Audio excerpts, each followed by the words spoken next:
بسم الله الرحمن الرحيم الحمد لله الرحمن الرحيم مالك يوم الدين إياك نعبد وإياك نستعين اهدنا الصراط المستقيم صراط الذين أنعمت عليهم غير المغضوب عليهم ولا الضالين بسم الله الرحمن الرحيم قل هو الله أحد الله الصمد لم يلد ولم يولد ولم يكن له كفوا أحد بسم الله الرحمن الرحيم قل هو الله أحد الله الصمد لم يلد ولم يولد ولم يكن له كفوا أحد بسم الله الرحمن الرحيم قل هو الله أحد الله الصمد لم يلد ولم يولد ولم يكن له كفوا أحد اللهم اغفر للمؤمنين والمؤمنات والمسلمين والمسلمات الأحياء منهم والأموات تابع اللهم بيننا وبينهم بالخيرات إنك مجيب الدعوات إنك على كل شيء قدير۔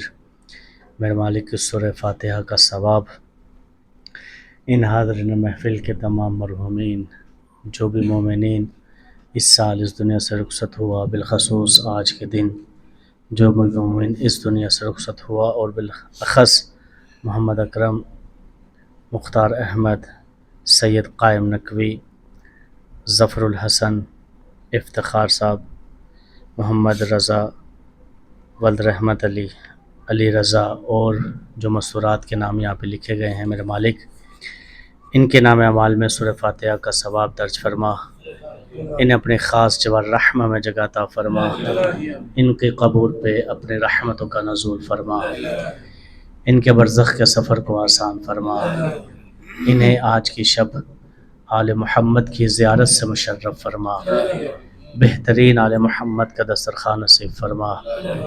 میرے مالک تجھے واسطہ اپنے عزت و جلالت کا، تجھے واسطہ ان پاک ہستیوں کا جس کے صدقے اس کائنات کو خلق کیا گیا، میرے مالک تمام مرحومین کے درجات کو بلند فرما۔ ایک صلوات پڑھے محمد و آل محمد کی ذات پہ، اللہم صلی اللہ لا حول ولا قوة الا باللہ العلی العظیم۔ اعوذ باللہ السمیع العلیم من الشیطان اللعین الرجیم، بسم اللہ الرحمن الرحیم۔ الحمد للہ الذی نور قلوب العارفین بنور معرفتہ واثبت فؤاد انبیائہ واولیائہ بقصص الانبیاء والمرسلین واکمل ایمان المسلمین والمؤمنین بولایت علی امیر المؤمنین علیہ السلام۔ الصلاة والسلام وتحیۃ والاکرام علی افضل الموجودات العبد المؤید والرسول المسدد المصطفى الامجد المحمود الاحمد اعنی ابا القاسم محمد المصطفى اللهم صل على محمد وآل محمد على اہل بیتہ الطیبین الطاہرین المعصومین الذین اذهب اللہ عنہم الرجس وطہرہم تطہیرا۔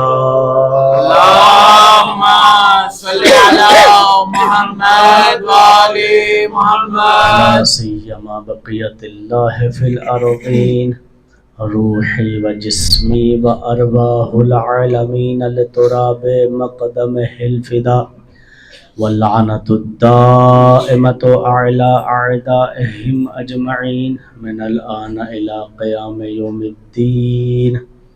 أما بعد فقد قال أبا جعفر وجعفر الصادق عليهم السلام إن الله قد عوض الحسين من قتله أن جعل الإمامة في ذريته، الشفاء في تربته، وإجابة الدعاء عند قبره ولا تعد أيام زائريه جائعا وراجعا من عمره. صلوات پڑھے محمد وآل محمد. اللهم صل على محمد وآل محمد. سامعین محترم، قابل عزت و احترام، میں نے آپ کے سامنے امام محمد باقر علیہ السلام کا صلی علی محمد وآل محمد فرمان گزارش کیا ہے. یہ فرمان کتاب کامل الزیارات میں موجود ہے. یہ کامل الزیارات ایک بہت اہم کتاب ہے ہمارے درمیان کہ جب بھی کوئی زیارت کے لیے جانا چاہے، ائمہ معصومین کے حرم کی قبور کی زیارت کے لیے جانا چاہے، تو ہمیں معلوم ہونا چاہیے کہ انسان کس طرح معصوم کی زیارت کو جائے. اگر مشہد مقدس جانا ہے، کربلا معلیٰ جانا ہے، نجف اشرف جانا ہے، سامرا جانا ہے، کاظمین جانا ہے، تو انسان کو آداب معلوم ہونے چاہیے کہ کس طرح ان بادشاہوں کی دربار میں جایا جائے، کس عاجزی سے ان معصومین کے دربار میں حاضری دی جائے. کتاب کا نام ہے کامل الزیارات. اس میں ابن قولوی نے یہ حدیث نقل فرمائی ہے کہ امام محمد باقر اور امام جعفر صادق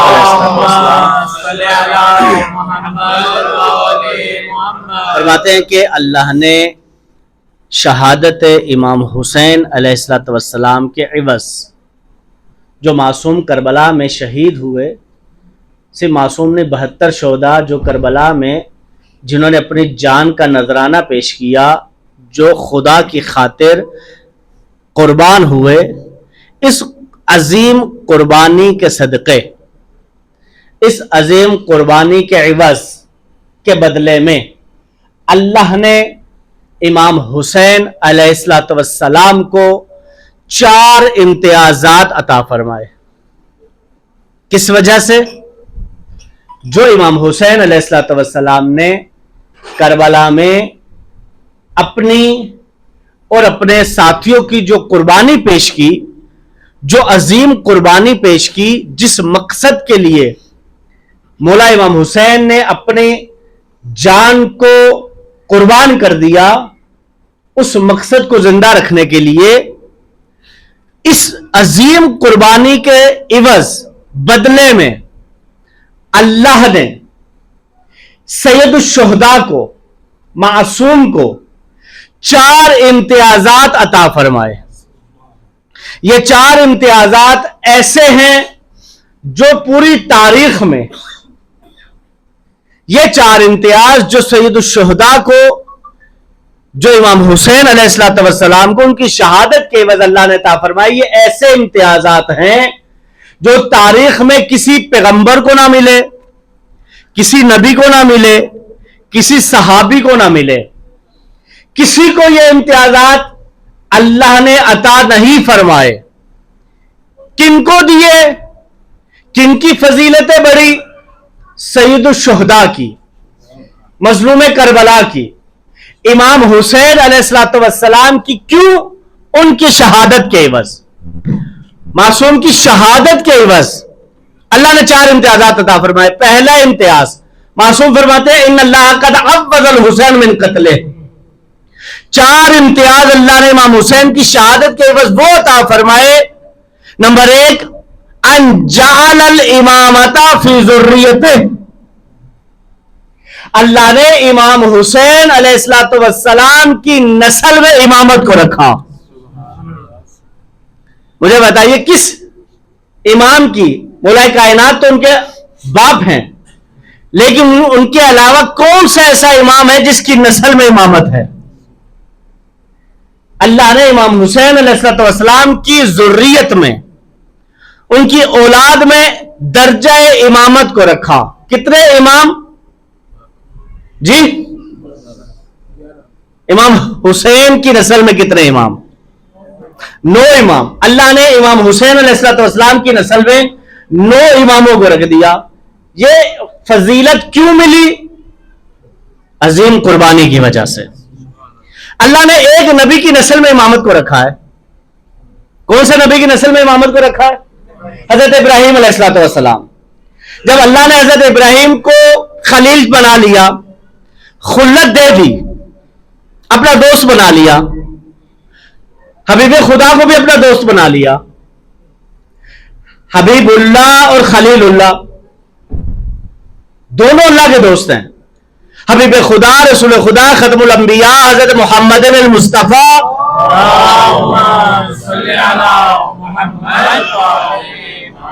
بھی اللہ کے دوست، حبیب اللہ لقب. حضرت ابراہیم بھی خلیل اللہ یعنی اللہ کے دوست. اگر یہ بھی دوست ہیں وہ بھی دوست ہیں تو فرق کیا ہے؟ خلیل اللہ اللہ کے دوست، حبیب اللہ اللہ کے دوست، فرق کیا ہے؟ فرق یہ ہے کہ جو اللہ سے محبت کرے اسے خلیل اللہ کہتے ہیں، اور جس سے اللہ محبت کرے اسے حبیب اللہ کہتے ہیں. اللہ نے ایک نبی کی نسل میں امامت کو رکھا، کہا کہ اپنے بیٹے کو قربان کرو. دیکھیں معصوم کا خواب حجت ہوتا ہے، وہی ہوتا ہے. معصوم کا خواب وہی ہوتا ہے. خواب میں کیا دیکھا؟ بیٹے کو قربان کر رہے ہیں. قربان گاہ کی طرف لے گئے، منع کی طرف لے گئے. شیطان قدم قدم پہ ساتھ تھا. دیکھیے شیطان کس طرح گمراہ کرتا ہے. حضرت ابراہیم کو نہیں چھوڑا، حضرت اسماعیل کو نہیں چھوڑا، بی بی ہاجرہ کو نہیں چھوڑا. آپ اور ہم کس کھیت کی مولیاں ہیں؟ حضرت اسماعیل کے پاس آئے، شیطان آیا، کہا کہ تمہارے باپ نے خواب دیکھا ہے، اپنے آپ کو قربان کر دو گے. وہ تمہیں قربان کرنے کے لیے لے جا رہا ہے، وہ تمہیں ذبح کرنے کے لیے لے جا رہا ہے. حضرت اسماعیل نے پتھر اٹھایا، شیطان کو مارا اور کہا دور ہو جا شیطان. شیطان نے کہا میں تو نورانی چہرہ والا بن کر آیا تھا، گمراہ کرنے آیا تھا لیکن انسانی شکل میں آیا تھا، خوبصورت چہرے والا بن کے آیا تھا. کسی کے خوبصورت چہرے سے گمراہ نہ ہوئیے گا دوستو. خوبصورت چہرے والا آیا، روحانیت بنا کر آیا، انسانی شکل میں آیا. کہتے تم نے مجھے پہچانا کیسے؟ حضرت اسماعیل نے بہت خوبصورت بات کی. انہوں نے کہا جو کسی نبی کی اطاعت سے روکے وہ شیطان ہو سکتا ہے. یہاں پہ کچھ اس کا نہیں ہوا. ابراہیم کے پاس گیا، اے ابراہیم ایک خواب پہ اپنے بیٹے کو قربان کر دو گے؟ پتھر اٹھایا، شیطان کو مارا، کہا دور ہو گیا شیطان. پھر وہی میں تو نورانی چہرے والا بن کے آیا تھا، میں تو انسانی شکل میں آیا تھا، ابراہیم پہچانا کیسے؟ ابراہیم نے کہا کہ جو اللہ کی اطاعت سے روکے وہ شیطان ہو سکتا ہے. جب ان دونوں پہ اس کو پھنسا نہ سکا تو بی بی ہاجرہ کے پاس گیا. اے ہاجرہ تمہارے شوہر نے خواب دیکھا ہے، تمہارے بیٹے کو قربان کرنے کے لیے لے جایا جا رہا ہے، باہر نکلو، گھر سے باہر نکلو اور اپنے شوہر کو روکو. بی بی ہاجرہ نے پتھر اٹھایا، شیطان کو مارا. شیطان نے پھر کہا میں تو بڑا خوبصورت چہرے والا بن کے آیا تھا، میں تو نورانی چہرے والا بن کے آیا تھا، انسانی شکل میں آیا. اے ہاجرہ پہچانا کیسے؟ اس نے بی بی ہاجرہ نے کہا جو کسی نبی کی زوجہ کو گھر سے نکلنے کے لیے کہے وہ شیطان ہو سکتا ہے. تاریخ میں ایک بی بی نکلی تھی، کسی کے کہنے پہ نکلی تھی جی.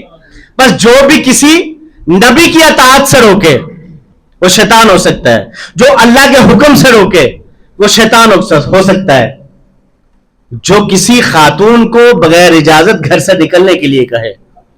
لہذا خاتون حجاب، اللہ نے خاتون کو مکمل حجاب دیا ہے، وہ اپنے شوہر کی اجازت سے کے بغیر، اپنے باپ کی اجازت کے بغیر گھر سے باہر نہیں جا سکتی.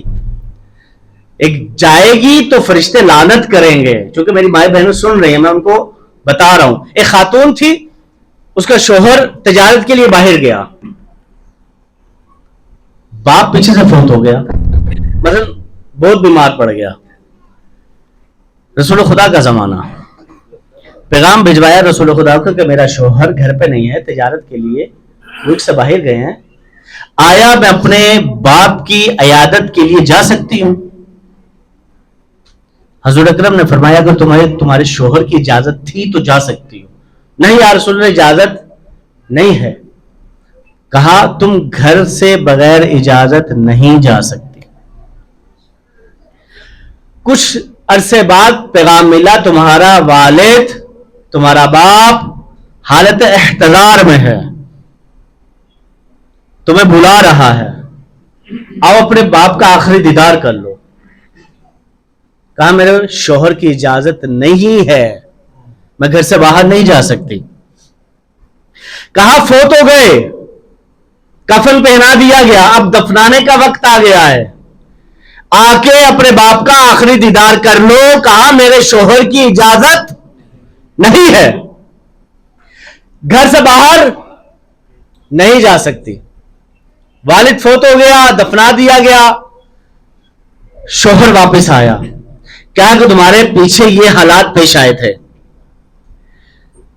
اس کے شوہر نے کہا اور رسول خدا کی خدمت میں چلتے ہیں. دونوں میاں بیوی رسول خدا کی خدمت میں پہنچے اور رسول خدا نے فرمایا تمہیں مبارک ہو اے خاتون, تمہاری شوہر کی اطاعت کی وجہ سے اللہ نے تمہارے باپ کو بخش دیا ہے. خدا نے دیکھیے, ہمیں ایسا محسوس ہو رہا ہوتا ہے کہ میری پوری دنیا ختم ہو جائے گی, میری پوری دنیا ادھر جائے گی اگر میں نہیں جاؤں گی, اگر میں نہیں گیا تو. لیکن اللہ کی مرضی کچھ اور ہوتی ہے, اللہ کچھ اور چاہتا ہے. خدا بخشنے کا وسیلہ بنا دیتا ہے. خدا کو بہانے چاہیے دوستو بخشنے کے.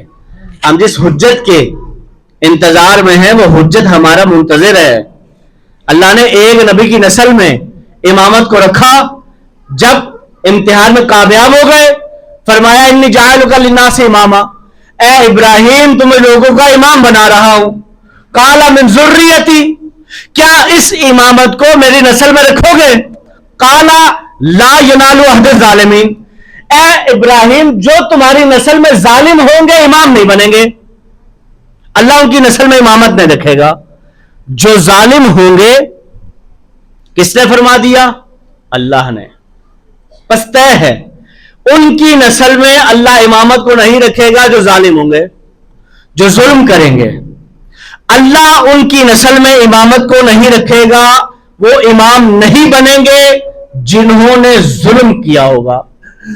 دوستو ظلم 3 قسم کا ہے. پہلا ظلم ان الشرک لظلم عظیم, اللہ سارے گناہوں کو تو بخش سکتا ہے لیکن شرک معاف نہیں کرے گا. کسی کو خدا کا شریک ٹھہرانا وہ معاف نہیں ہوگا. ہم اپنے ارد گرد دیکھیں, ہم بھی اپنے روزمرہ زندگی میں کئی بار اللہ کے ساتھ شریک ٹھہراتے ہیں. یعنی شریک ٹھہرانے سے کیا مراد ہے؟ شریک ٹھہرانا سے مراد یہ ہے کہ اس کی فرما برداری کرنا, اس کی اطاعت کرنا, اللہ کو چھوڑ کر کسی اور کی اطاعت کرنا شرک ہے. ہم اپنے بیوی کی اطاعت کر رہے ہوتے ہیں, اپنے ماں باپ کی اطاعت کر رہے ہوتے ہیں, واجب ہے ماں باپ کی اطاعت, لیکن اللہ اور اس کے رسول کی اطاعت پہلے. یعنی اگر تمہارا باپ تمہیں بلا رہا ہے مخالفت خدا میں تو اطاعت واجب نہیں ہے. اگر مخالفت دیکھیں, جب اسلام کا دور ہوا تھا شروع اوائل اسلام میں, بہت سے جوانوں نے اسلام قبول کیا تھا, ماں باپ اسلام نہ قبول کر سکے, کافر تھے, لیکن اللہ نے ان کافر ماں باپ کی اطاعت کا حکم نہیں دیا کہ اگر وہ تمہیں بتوں کی طرف بلائیں, خدا کے ہٹانے کی بات کریں, لیکن احترام نہ جائے, اخلاقیات سے نیچے نہیں آنا,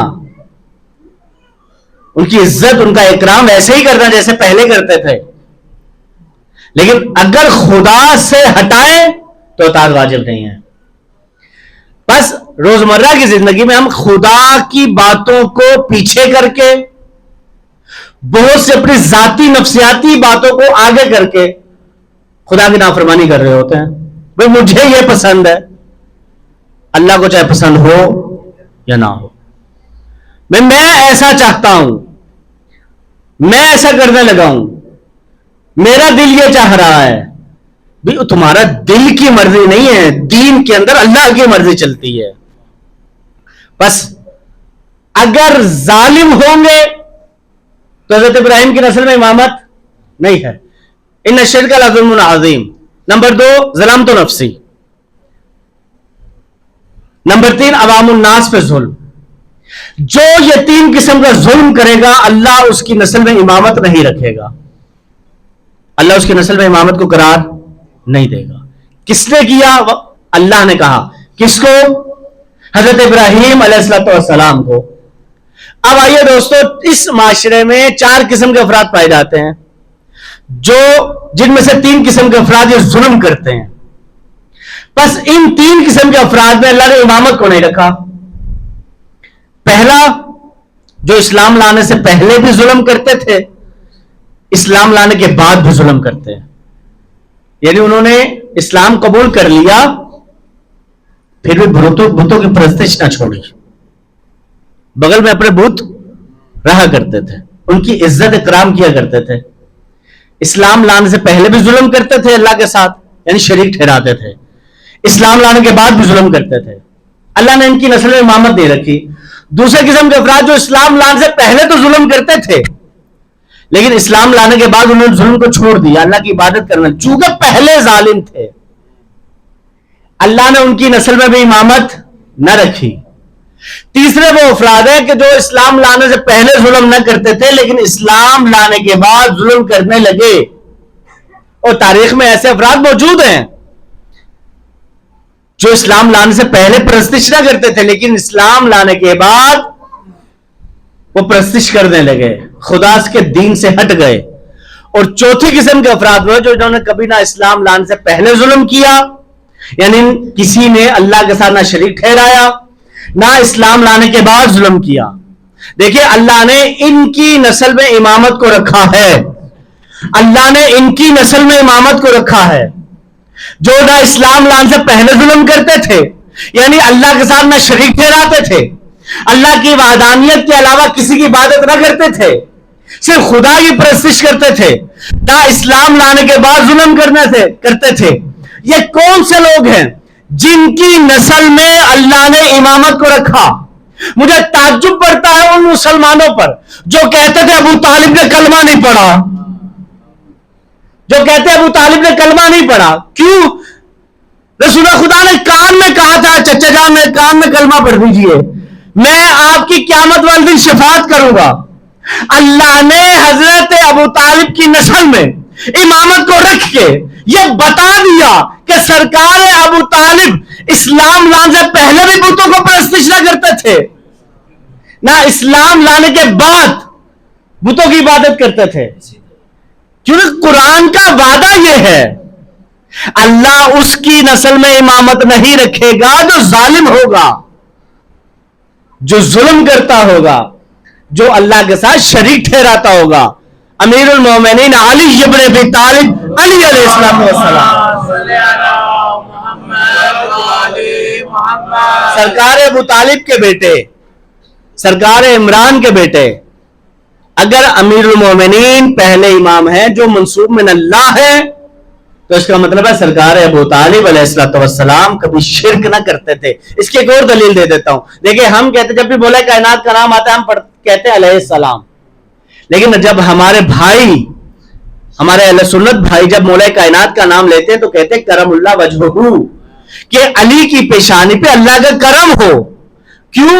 کیونکہ علی کی پیشانی ایسی پیشانی ہے جو کبھی بتوں کو نہیں جھکی، جس نے کبھی بتوں کو سجدہ نہیں کیا۔ تو اگر امیر المومنین علی ابن ابی طالب کا کردار ایسا ہے تو ان کے والد کا کردار کیا ہوگا؟ ایک صلوات پڑھے محمد و آل محمد۔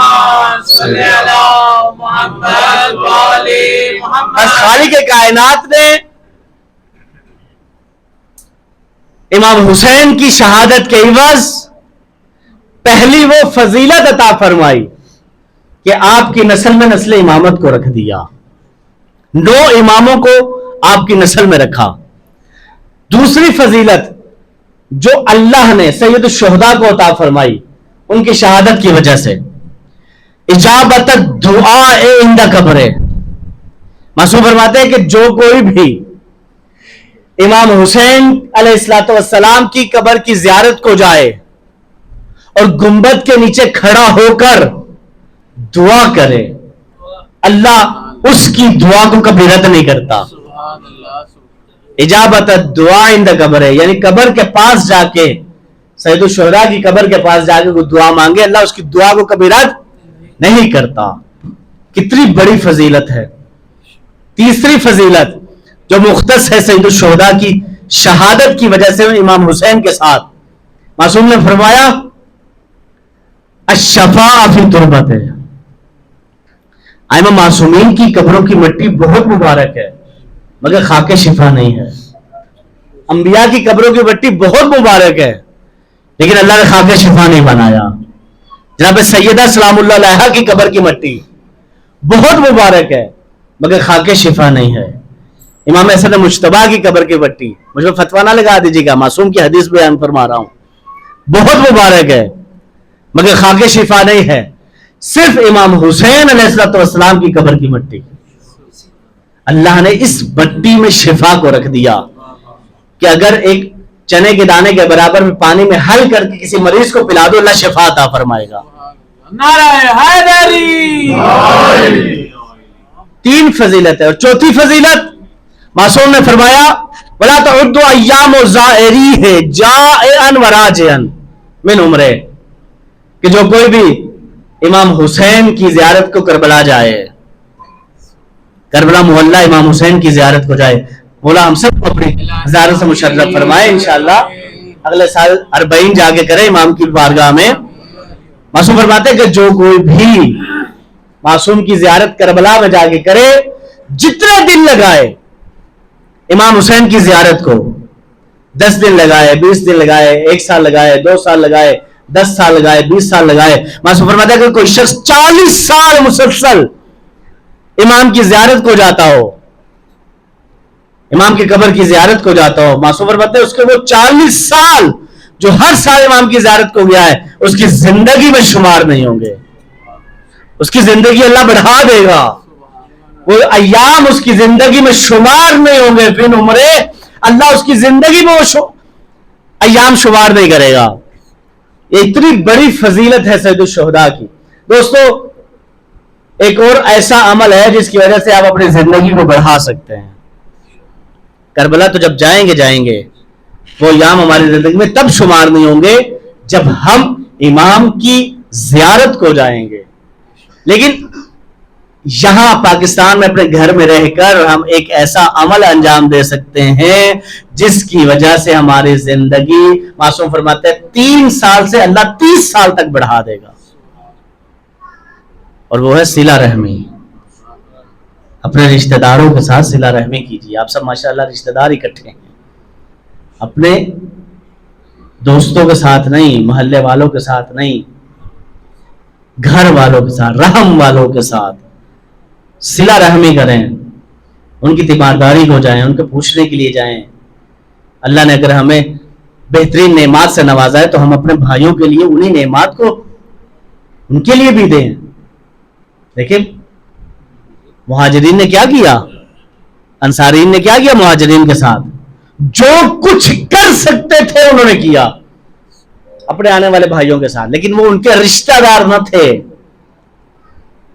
اللہ آپ کے رشتہ داروں کے ساتھ آپ سے کہہ رہا ہے کہ ان کے ساتھ حسن ظن کریں، اس سے سلوک کریں، صلہ رحمی کریں. معصوم فرماتے ہیں اگر آپ صلہ رحمی کریں گے اللہ آپ کی زندگی 3 سال سے 30 سال تک بڑھا دے گا.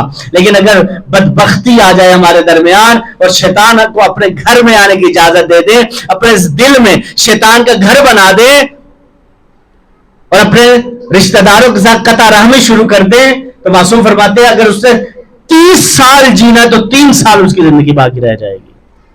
میری زندگی دوستوں میرے ہاتھ میں ہے، چاہے تو بڑھا دوں، چاہے تو اپنے عمل سے گھٹا دوں.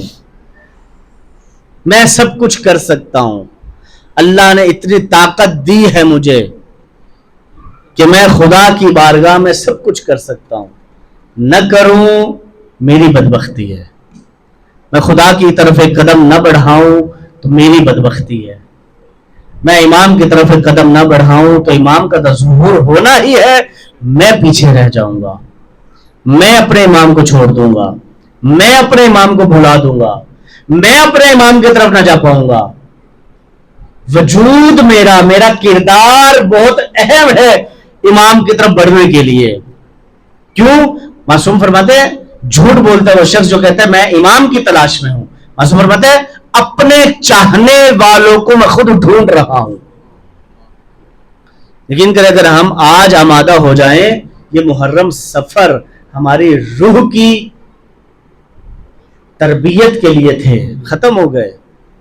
معصوم فرماتے ہیں جب ہماری زیارت کو آؤ, کسی نے پوچھا مولا میں آپ کی زیارت کے لیے آیا ہوں تو مجھے کیسے پتا چلے میری زیارت قبول ہوئی ہے یا نہیں.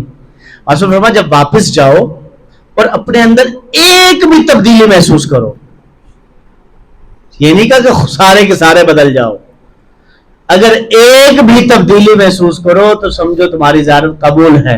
محرم اور سفر اگر ہم یہ 2 مہینے اپنے اندر کچھ بھی تبدیلی لے آئیں, ایک تبدیلی بھی لے آئیں تو سمجھو میرا یہ محرم اور سفر قبول ہے. میں ایک قدم اپنے امام کی طرف بڑھ گیا ہوں, میں نے اپنا ایک قدم امام کی طرف بڑھا لیا ہے. نہیں, امام میری طرف بڑھائے ہیں, میں نے اپنا قدم امام کی طرف نہیں بڑھایا, امام نے اپنا قدم میری طرف بڑھایا. کتنا خوش نصیب ہے ہم. لیکن کب؟ جب اپنے اندر تبدیلی لائیں گے, جب میں اپنے آپ کو بدلوں گا. دوستو میری زبان میرے اختیار میں ہے, میرا ہاتھ میرے اختیار میں ہے, میرے کان میرے اختیار میں ہے, میری آنکھیں میرے اختیار میں ہے, میرا شکم میرے اختیار میں, میرا قدم میرے اختیار میں. اپنے اختیار کو سمجھیں کہ اللہ نے ہمیں اشرف المخلوقات بنایا ہے کہ میں ہر قدم پہ اپنے امام کے قریب ہو سکتا ہوں.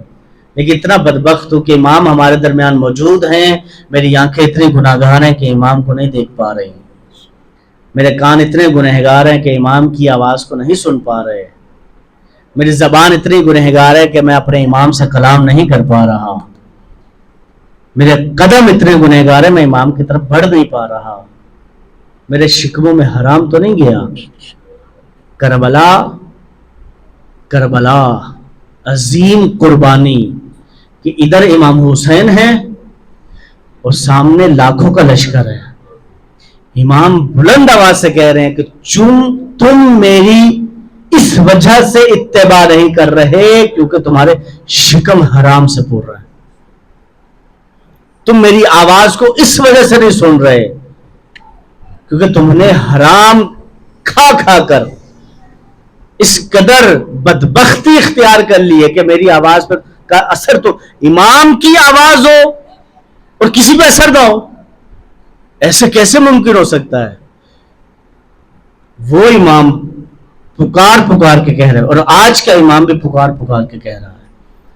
ہم زیارت وارثہ پڑھتے ہیں نا, اکاش ہم کربلا میں ہوتے تو مولا آپ کا ساتھ دیتے, اکاش ہم کربلا میں ہوتے تو مولا آپ کا ساتھ دیتے. آج کربلا نہیں ہے, آج کے دنیا پہ ظلم نہیں ہو رہا کیا؟ آج ہر طرف امن و امان ہے, سکون ہے. فلسطین میں دیکھ لیں, لبنان میں دیکھ لیں, ایران میں دیکھ لیں, خود پاکستان میں دیکھ لیں, ابھی سیلاب کی کیا صورتحال آپ کے سامنے ہے. ہر طرف چیخو پکار ہے, میرے کان نہیں سن پا رہے دوستوں. ہر طرف حل بن ناصرین سرنا کی صدا بلند ہے, لیکن میں نے اپنے کانوں میں ہوس اور غلیظ اور غلاظت کو ڈال رکھا ہے کہ پردے بند ہو چکے ہیں, کسی کی آواز پہ لبیک نہیں کہہ رہے. کیوں؟ کیونکہ وقت کا امام مظلوم ہے, ہم وقت کے امام کو پہچان ہی نہیں پا رہے, ہم قدم ہی نہیں بڑھا رہے امام کی طرف. دوستو عزاداری کے دن ختم ہو رہے ہیں, آج اس مظلوم کی شہادت منانے جا رہے ہیں. آج 2 ہستیوں کو پرسہ ضرور دینا, ایک اس امام کی مظلوم دادی زہرا سلام اللہ علیہا کو کہ جو کبھی کربلا میں جا کے رو رہی ہے, کبھی قاسمین جا کے رو رہی ہے, کبھی سامرا جا کے رو رہی ہے, اور ایک آج اپنے وقت کے امام کو پرسہ دیجیے گا کہ وہ اپنے مظلوم بابا کا پرسہ لینے یہاں پہ موجود ہے. جہاں پہ بھی معصوم کا ذکر کیا جائے, معصوم کی مظلومیت بیان کی جائے, امام تشریف لاتے ہیں, پرسہ لینے آتے ہیں. معصوم آ چکے ہیں, امام پرسہ لینے آئے ہیں. دوستو امام دیکھنا چاہتے ہیں کہ اس کے مظلوم بابا کو کون کون رونے آیا ہے. دیکھیں یہ مظلوم امام 28 سال عمر مبارک صرف 28 سال. اتنا نوجوان. امام کی ولادت 8 ربیع الثانی 232 ہجری میں ہوئی. امام حسن عسکری علیہ السلام کی ولادت 8 ہجری 232 ہجری میں, شہادت 260 ہجری میں. 28 سال کا یہ جوان. جب آپ کے بابا اس دنیا سے گئے امام علی نقی علیہ السلام 254 ہجری میں, تو آپ کی عمر مبارک صرف 22 برس تھی. اتنی کم سینی میں اتنی امامت کا بوجھ امام کے کندھوں پہ آ گیا. 6 سال آپ نے دورہ امامت گزارا. ان 6 سالوں میں 6 ملعون عباسی خاندان کے دیکھے امام نے. اتنا ظلم کہ امام کا لقب عسکری ہے. اس کے علاوہ زکی, ابن الرضا, سراج امام کے القاب ہیں. لیکن عسکری لقب کیوں مشہور ہوا؟ کیونکہ امام کو اپنے گھر میں ہی قید رکھا گیا, فوجوں کے حصار میں رکھا گیا. چونکہ فوجوں کے حصار میں رکھا گیا اس وجہ سے امام مظلوم کا لقب بھی عسکری پڑ گیا. اتنی مظلومیت کے گھر کے اندر امام کو نظر بند کر دیا گیا. معتمد عباسی نے زہر بھجوایا, مظلوم کو زہر ملا, امام اس دنیا سے رخصت ہو گئے. چونکہ امام کا جنازہ امام پڑھ سکتا ہے, امام زمان ہمارے وقت کے امام پردہ غیبت میں تھے. جب پیدا ہوئے تب بھی پردہ غیبت. اتنی مظلومیت. 5 سال کی عمر میں جب آپ کے والد کا انتقال ہوا, شہید ہوئے, آپ نے پردہ غیبت سے باہر آ کے اپنے بابا کا جنازہ پڑھایا. اتنی مظلومیت میں جنازہ پڑھایا کہ فوراً پردہ غیبت میں چلے گئے. مولا اتنی مظلومیت آپ کے بابا کی کہ آپ نے اپنے بابا کو اپنے جد کے ساتھ امام علی نقی علیہ السلام کے ساتھ ان کی قبر میں دفن کیا. میں ہاتھ جوڑ کے عرض کروں گا, اے مولا, اے وقت کے امام زمان, اے صاحب العصر والزمان, آپ نے اپنے بابا کو دفن تو کر دیا, چاہے جتنے بھی قید و بند میں تھے, لیکن آپ کے بابا کو غسل بھی دیا گیا, آپ کے بابا کو کفن بھی پہنایا گیا, آپ کے بابا کو آپ نے بڑے شان و شوکت سے دفن بھی کیا. لیکن کربلا میں 72 جنازے, ہائے مظلومیت کی حالت میں امام سجاد کہتے ہیں, ہائے میرا بابا 3 دن کا پیاسا بے گورو کفن کربلا کی سرزمین پہ تپتی ریت پہ پڑا رہا, کوئی دفنانے والا نہ تھا. میں ہاتھ جوڑ کے اپنے وقت کے امام سے عرض کروں گا, مولا, جب آپ اپنے بابا کا جنازہ پڑھا رہے تھے, جب آپ اپنے بابا کے لاشے میں موجود تھے, جب آپ اپنے بابا کے پاس موجود تھے, آپ کے بابا کو زہر دے دیا گیا تھا, لیکن میرے مولا آپ کو کسی نے تمانچے تو نہیں مارے تھے. آئے کربلا میں امام حسین کی 4 سالہ بیٹی, آئے وہ سیدزادی, جب جناب مسلم کی شہادت ہوئی نا تو امام حسین نے بی بی عاتکہ کے سر پہ شفقت کا ہاتھ رکھا, دور پیر آئے, بی بی نے ایک یتیمہ کے ساتھ ایسا سلوک دیکھا, کہا کہ جب میرے بابا شہید ہوئے تو مجھے بھی دور پیر آئے جائیں گے, میرے سر پہ بھی شفقت کا ہاتھ رکھا جائے گا. لیکن امام حسین کی شہادت کے بعد بی بی کو ایسے تماچے مارے گئے کہ بی بی کہتی ہے, بابا آپ کے جانے کے بعد میں نے پانی نہ مانگا, شیمر ملول مجھے تماچے مارتا رہا, میرے دلوں کو چھینا گیا, میرے کانوں سے خون جاری ہے. الا لعنت اللہ قوم الظالمین وسیعلم الذین ظلموا